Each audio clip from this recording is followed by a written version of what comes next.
सध्या महायुतीमधील मित्रपक्षांमध्ये मोठ्या प्रमाणात धुसफूस सुरू असून साताऱ्यात आरपे आठवले गटाने भाजप विश्वासात घेत नसल्याचा आरोप करत महायुतीच्या सर्व कार्यक्रमांवर बहिष्कार टाकण्याचा निर्णय घेतलाय।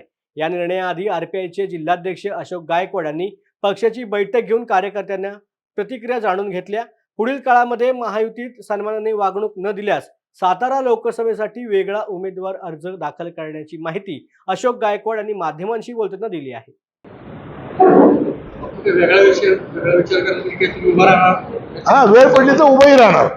पदाधिकाऱ्यांनी मागणी केली की हे पाण्यामध्ये करणार नाही नाही अजून तसं काय नाही। वेळ पडली तर आपण फॉर्म सुद्धा भरणार। पक्षाकडून अपक्ष पक्षाच्या परवानगीने आता अपक्षच म्हणावं लागेल ना मला। आम्हाला चिन्ह कुठे आहे?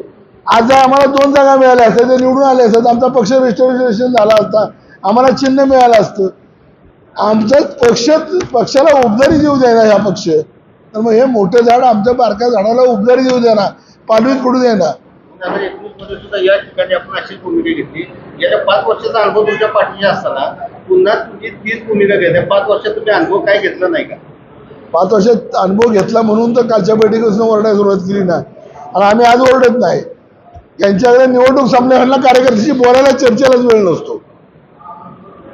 पण चर्चेला वेळ नसतो तर आम्ही कशासाठी गप्प बसायचं?